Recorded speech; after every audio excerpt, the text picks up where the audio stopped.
irmão, minha irmã, mais uma vez estamos aqui presentes, né, com esse programa do Plena Verdade, falando sobre narcisismo, né, que é o mal do século, na verdade. E ninguém melhor do que o pastor Leto, que se encontra conosco hoje, para fazer algumas perguntas que fizeram para ele. E nós estamos aqui para responder e ajudar todos vocês. Eu peço a você que compartilhe esse vídeo, dê um like lá no sininho, lá, aperte o sininho que faz blimblão e vamos lá. Pastor Leto. Boa noite a você, bom dia. Não sabemos a hora que você vai estar vendo esse vídeo, mas seja muito bem-vindo ao canal Plena Verdade. O assunto que nos traz aqui é muito pertinente. Falar sobre narcisismo, um assunto, pastor Djalma, que tem mexido muito com a cabeça de muitas pessoas, sim, inclusive de pessoas de grau, pastores, presbíteros, diáconos, diaconisas, né? E chega até nós algumas perguntas, pastor Djalma, e como o senhor é um estudioso no assunto, formado, catedrático no assunto, por assim dizer, poderá nos dar algumas respostas e dessa maneira ajudar as pessoas que têm entrado em contato conosco. Uma das perguntas, pastor Djalma, que tem nos feito é o ambiente em que nasce o narcisista. Ele precisa de um ambiente específico para nascer? Onde se encontra? Não, o narcisista, isso acontece na infância, vamos colocar assim, mas nós só podemos diagnosticar quando ele se torna adulto, né? Ele tem que passar, inclusive, por um profissional, né, de saúde mental para poder atestar realmente que ele é um narcisista. Mas o que acontece é o seguinte, isso acontece na concepção do ego, entendeu? E daí ele vai embora, vai perturbando Deus e o mundo, fazendo e acontecendo, sugando as energias psíquicas, emocionais das pessoas. Aonde o narcisista chega é drama e caos. Narcisista trabalha com drama e caos. Narcisista, ele chega para destruir, ele não chega para ajudar. Toda ajuda que o narcisista faz é manipulação, ele está manipulando alguém. O narcisista chora para manipular, o narcisista faz um montão de coisa, mas a empatia que o narcisista tem é empatia fria. Ele não tem empatia, ele não tem amor, ele não é capaz de sentir amor por ninguém, a não ser destruir. Chegou-nos uma pergunta de um presbítero de uma determinada igreja co-irmã nossa, não vamos mencionar, vamos manter em segredo, tanto o nome dele, porque inclusive ele é muito conhecido. Ele disse: pastor, se o senhor não mencionar meu nome, eu já lhe agradeço muito.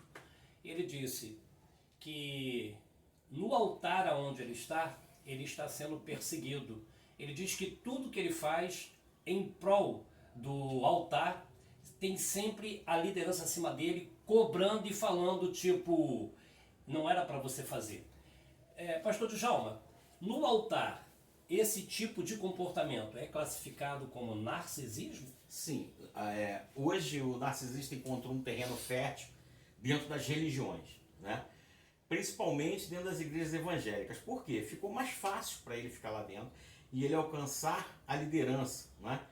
Mateus 24, Jesus Cristo fala que muitos preferiram a glória do homem. Por quê? Porque ali eles estão sentados e as pessoas estão olhando eles. Dentro da igreja, geralmente na liderança, tem vários narcisistas cerebrais, que são inteligentes, eles são articulados, eles sabem como atuar lá dentro. E eles precisam da validação externa. O que é a validação externa? A validação externa são aquelas pessoas idolatrando eles. Eles precisam ser idolatrados. Esse é o narcisista cerebral. E quando ele vê que alguém está se sobressaindo bem, está aparecendo melhor do que ele, digamos assim, ele vai fazer de tudo para puxar o tapete daquela pessoa, para que ele seja o líder da situação, entendeu? E ele maltratando, ferindo, destruindo aquela pessoa, aquilo valida o ego dele. Pois bem, vamos lá, pastor Djalma. Na política, é um assunto que está em alta, pastor Djalma, a gente não pode fugir. Até não queremos muito entrar por este viés, mas nos chega também essa pergunta. Inclusive, essa semana esteve conosco um amigo nosso, muito conhecido, e ele disse que viu um vídeo do pastor. Ele viu um vídeo do pastor Djalma e ele disse, queria saber se na política existe narcisismo. Eu falei assim para ele, não duvido muito, mas se tem alguém que pode responder a sua pergunta, se na política existe narcisismo, é o pastor Djalma, a bola é sua. Bem, ali é cobra engolindo cobra, né? Melhor dizendo, né? O que acontece? Se não houvesse, seria maravilhoso para o povo. O povo seria fora de série, né? Mas se nós buscarmos lá atrás, né, os pergaminhos de Mag Hammadi, você vai ver no conto dos gnósticos, né? Jesus manda nós termos cuidado com os arcontes. E eu tenho até um texto no Facebook sobre isso, lá no Plena Verdade, que quando um político entra, né, entra uma entidade nele, logicamente tudo muda.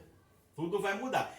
Ele às vezes tem até uma boa vontade de querer fazer alguma coisa, mas ele não consegue fazer. Eles não deixam fazer. O cara fica engessado. Então existe sim um narcisismo e uma disputa entre eles. Isso vem desde o Império Romano. Nós podemos ver, né? Nero, César e outros mais, né? Constantino, pai da igreja romana, né? Fundador da igreja romana, Constantino, e outros mais. Esses caras, todos eles, vêm com esse transtorno de personalidade. É só você buscar, né, na história e ver as covardias que essa turma fez com o povo de modo geral, né? Pastor Djalma, responda para nós aqui. Como identificar um narcisista no meio da família? Isso aí é o seguinte, quando você mora com um narcisista, você já sabe que existe algo de errado com ele, pela forma dele agir. Mas para você ter certeza, você tem que consultar o DSM-5, que é o Conselho Regional de Psiquiatria, tá? Americano. Dentro do DSM-5 você vai ver 9 características, que eu acho até que deveria ter mais, porque eu vivi com uma narcisista que ela tinha umas 20, mas tudo bem, vamos colocar 9, né? Essas 9, 5, o cara já é um narcisista, entendeu? Ele tem um senso de grandiosidade e outras coisas mais. Então o que acontece? Você consegue ver que existe uma pessoa diferente na família, existe um problema. Mas aí quando você está dentro de uma família, essa família é uma família disfuncional, ela é uma família descompensada. Então ali existe uma mãe, né, narcisista, vamos colocar assim, que ela defende, ela tem 3 filhos, então ela defende um, que é o filho dourado, ela tem o outro, que é o bode expiatório, e ela tem um filho invisível. São os 3. Ela acaba sugando eles também. O filho que é digamos assim, o filho dourado, ele também é sugado por ela também, mas ele é uma extensão dela. Ele vem ser uma extensão da mãe, daquela mãe narcisista. Então criou uma família disfuncional. Algum deles ali, geralmente o bode expiatório sofre muito, e se o bode expiatório descobrir acordar a tempo, ele vai sair fora. É o que tem que ser feito. Muito bem, pastor Djalma. Mais uma pergunta que nos chegou durante essa semana, em inbox, para nós foi o seguinte. O modus operandi do narcisista dentro da sociedade. Na área do trabalho, na área profissional. Como identificar se o meu chefe, ele é narcisista? Como identificar e como me defender dele? Porque ao identificar, quais são as armas que eu tenho para me defender de um narcisista? Primeiro eu tenho que identificar e depois como me defender? Primeira coisa, você vai ver o modo arrogância, aquela situação toda, ele vai tentar passar por cima de você como um rolo compressor. Tudo que você fizer, nada vai estar bom, entendeu? Ele vai sempre colocar um balde de terra em cima de você. Ele vai despejar todo aquele lixo que ele tem em cima de você. Então o que acontece? Você vai viver dentro do ambiente de trabalho oprimido. E a única forma dele te deixar em paz é você usar a técnica da pedra cinza. Eu falo também lá no Plena Verdade, na página narcisista, eu falo sobre a técnica da pedra cinza, eu explico direitinho como é que funciona. Quando você começa a usar essa técnica da pedra cinza, são palavras, né, monossilábicas, você fala pouco, se dirige pouco a ele, dessa forma ele vai começar a ver que você não está dando suprimento para ele. Então ele vai fazer o quê? Ele vai começar a te deixar de lado, e vai começar a perturbar outra pessoa. Ele vai começar a fazer isso. Por quê? Porque você é apenas uma pedra cinza no canto, você não tem importância. Então você não está dando suprimento para ele, você não fica com raiva, nada disso, então ele não consegue te sugar, teu suprimento para ele não dá, então ele vai perturbar outra pessoa. É assim que funciona. E dentro do trabalho, né, de modo geral, existem vários narcisistas. vários chefes narcisistas que é difícil você identificar, mas você consegue identificar. E usando essa técnica, você consegue se livrar dele. O narcisista, o assunto narcisista, ele hoje está muito em alta. Nós temos visto nas mídias sociais muitos tratando, alguns com profundidade, outros não. Mas, pastor Djalma, na atualidade, o que o senhor me diz com relação ao narcisismo? Como nós podemos nos defender deles? Como nós podemos nos defender do narcisista no nosso dia a dia? É difícil, é muito difícil. Você tem que conhecer o que é o transtorno para você poder identificar quem são. Então, geralmente, para você poder identificar, você vê que existem várias pessoas com diversos transtornos. Existem pessoas borderline, existem psicopatas, sociopatas, existem pessoas que são condupatas, existem várias situações, né? E vários tipos de transtorno de personalidade. Então é difícil você identificar quem é quem é bom, quem é ruim, quem é mal. Por quê? Porque na rua eles vestem uma máscara. Mas com o tempo é que essa máscara vai cair, essa máscara escorrega do rosto do narcisista, aí você vai ver. Você só sabe com a convivência. Na rua você vai passar por você e falar, nossa, eu vivi com uma narcisista que ela fazia o seguinte, ela subia no muro, xingava a vizinha, depois saía de casa com a Bíblia na mão, toda arrumadinha, e falava, Pai do Senhor, vizinha. É mais ou menos assim, entendeu? Eles são camaleões, eles se adaptam para a situação. Narcisista no Brasil é uma coisa nova, realmente, né? Nos Estados Unidos não, na Alemanha não, em outros países não. Já é bastante estudado.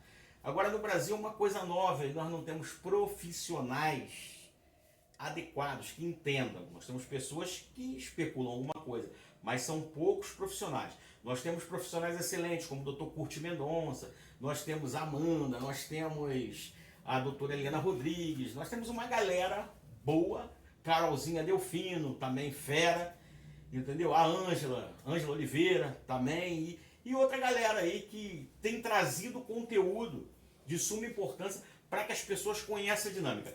Para você se proteger contra o narcisista, você tem que conhecer o transtorno, que aí você sabe com quem está lidando. Por quê? Porque o narcisista, ele sempre tem uma palavrinha que ele solta. É igual uma amiga psicóloga, ela foi numa festa, e quando chegou na festa, chegou um cara bonito perto dela e tal, a amiga apresentou, a amiga psicóloga também, fulano de tal.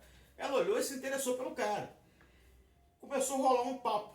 No meio da conversa, acendeu 2 bandeiras vermelhas lá, red flag. Ela olhou, falou, que isso, narcisista. Elas são fora, entendeu? Eles não vêm escrito no rosto quem são, eles vêm com uma máscara.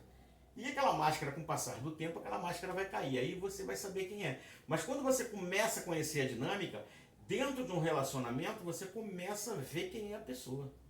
Para você, assim que você notar que a bandeira vermelha acendeu, só tem uma coisa, sai fora antes que você seja sugado.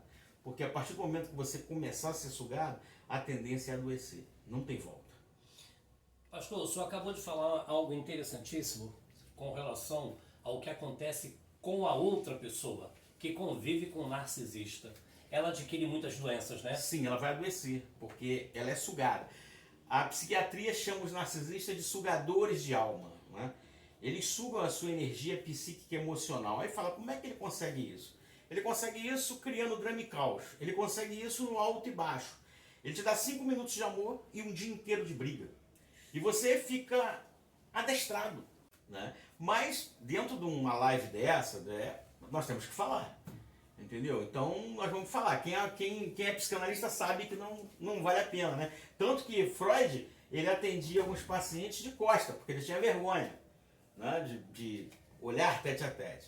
Então o que ocorre é o seguinte, quando eu me envolvi dentro do relacionamento com a narcisista, eu a conheci dentro de uma igreja, casei direitinho, aquela coisa toda, gente, tivemos um filho, até então era uma coisa legal.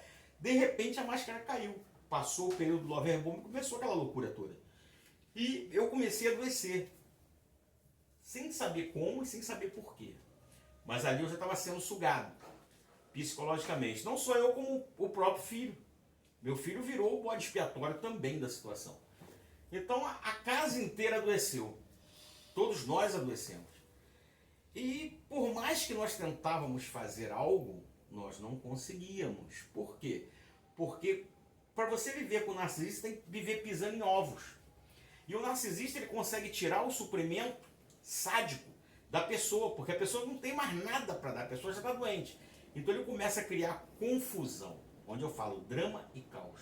Drama e caos. Quando o narcisista está perto de fazer o descarte, o que ele faz? Ele começa a ir nos amigos, nos vizinhos, fazer a campanha de difamação contra a vítima, para quando ele fizer o descarte, todo mundo for a favor dele. Porque ele passa um tempo, depois ele volta. Ele faz o hover. Ele volta para a vítima, porque é como se você pegar uma bacia de água, pegar um ratinho, botar o ratinho ali dentro e começar a afogar o ratinho. Quando o ratinho estiver quase morrendo, você tira e deixa ele lá no cantinho. Quando ele se recuperar, você volta, pega ele de novo. Assim que o narcisista faz. Ele volta para te destruir. E ele só termina o ciclo quando a pessoa se mata. Porque o psicopata, ele mata você. Né? Vamos botar assim, o serial killer, o psicopata. O narcisista, né? Mas, dentro de uma live dessa, né, nós temos que falar. Entendeu? Então, nós vamos falar. Quem é psicanalista sabe que não vale a pena, né? Tanto que Freud, ele atendia alguns pacientes de costa, porque ele tinha vergonha, né, de olhar tete a tete. Então, o que ocorre é o seguinte: quando eu me envolvi dentro do relacionamento com a narcisista, eu a conheci dentro de uma igreja, casei direitinho, aquela coisa toda, gente, tivemos um filho, então era uma coisa legal. De repente, a máscara caiu. Passou o período do Loverbomb e começou aquela loucura toda. E eu comecei a adoecer, sem saber como e sem saber porquê. Mas ali eu já estava sendo sugado, psicologicamente. Não só eu, como o próprio filho. Meu filho virou o bode expiatório também da situação. Então a casa inteira adoeceu. Todos nós adoecemos. E por mais que nós tentávamos fazer algo, nós não conseguíamos. Por quê? Porque para você viver com o narcisista, tem que viver pisando em ovos. E o narcisista ele consegue tirar o suprimento sádico da pessoa, porque a pessoa não tem mais nada para dar, a pessoa já está doente. Então ele começa a criar confusão, onde eu falo drama e caos. Drama e caos. Quando o narcisista está perto de fazer o descarte, o que ele faz? Ele começa a ir nos amigos, nos vizinhos, fazer a campanha de difamação contra a vítima, para quando ele fizer o descarte, todo mundo for a favor dele. Porque ele passa um tempo, depois ele volta. Ele faz o hover.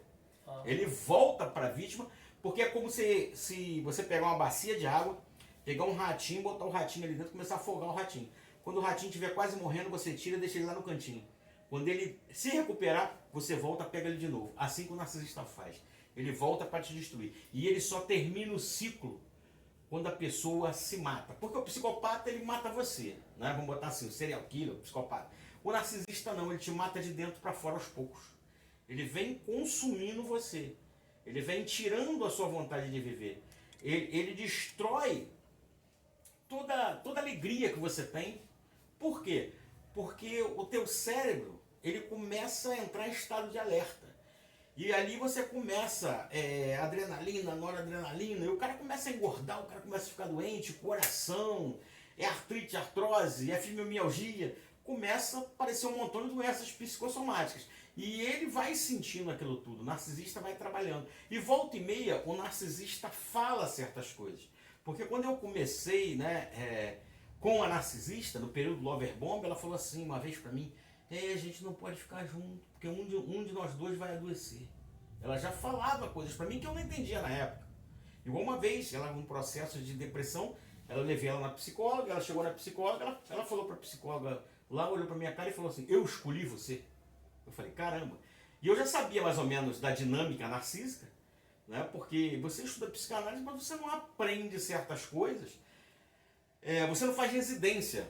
Você tem teoria, mas você não tem prática. Agora, quando você mora com uma criatura dessa, você passa a ter residência, passa a ter prática para você falar sobre o ser. O intuito deles é destruir, não tem. Eles não conseguem ter amor por ninguém. Por quê? Porque tem uma pesquisa na Alemanha que pegaram 36 pessoas narcisistas e pegaram outras 18 não narcisistas. E fizeram ressonância magnética, tomografia computadorizada, tudo mais. O lado esquerdo do cérebro do narcisista é menor. É tipo igual do psicopata. Por quê? Porque no momento da concepção do ego, o ego se fragmentou. Aqueles neurônios, ele não usou Ele parou de usar aqueles neurônios. E aquilo que você não usa, ele atrofia. Foi o que aconteceu. Então, quer dizer, as pessoas perguntam, narcisista tem cura? Não. Você faz o seguinte, ele pode fazer uma terapia, né? Para tentar conviver melhor, mas ele não vai terminar a terapia nunca. Ele não vai conseguir, porque ele não vê problema nenhum nele, ele vê problema nos outros. Ele vê um mundo diferente. É sadio e o Sim. doente é a outra parte, né? Sim, sim. Tá certo. Então. Ele faz as coisas com você, mas ele sabe o que ele faz com você. Ele sabe tudo que ele faz com você. Ele tem consciência daquilo que ele faz. Mas ele não pode ter sentimentos bons, porque na mente doentia dele, ele acha que quem ama é fraco. Quem faz o bem é fraco. Ele faz o bem como uma forma de mostrar para as outras pessoas. Por quê? Porque se ele sair fazendo mal, ninguém quer ficar perto dele. Isso. E ele não vai conseguir suprimento. É verdade. Ele precisa de energia, precisa de energia Na psicológica. realidade, o narcisista ele se alimenta da energia do outro. Sim, o narcisista é um robô. É um robô, vamos botar assim. Igual o Exterminador do Futuro. Ele é um robô programado para destruir. Tá? Ele nasce de pessoas humanas, seres humanos, tem aparência de humano, mas não são considerados pela psicologia como humano. Por quê? Para você ser humano, você tem que ter empatia. Eles não têm. Muito bem, eu espero que você tenha usufruído, tenha aprendido e que você, a partir de hoje, consiga se ver em condição de, não dizemos lutar, porque não estamos aqui para ensinar você a lutar, mas conviver com essa diferença, administrar, porque acabamos de saber através do pastor Djalma que o narcisista não tem cura, que ele se alimenta das nossas energias e que ele quer viver e você morrer. Mas também aprendemos aqui que nós, ao identificarmos, podemos fazer o uso da pedra cinza. Sim, e também depois que você sai fora de uma relação com o narcisista, você faz o contato zero, para que seu cérebro, a sua amígdala cerebral, volte ao normal. Entendeu? Fique com Deus, que tudo corra bem para você. Até semana que vem no próximo assunto sobre o narcisismo. Até o próximo dia, e a sua vitória é a minha vitória, é a nossa vitória. Deus abençoe você, Deus abençoe a sua família, a sua casa.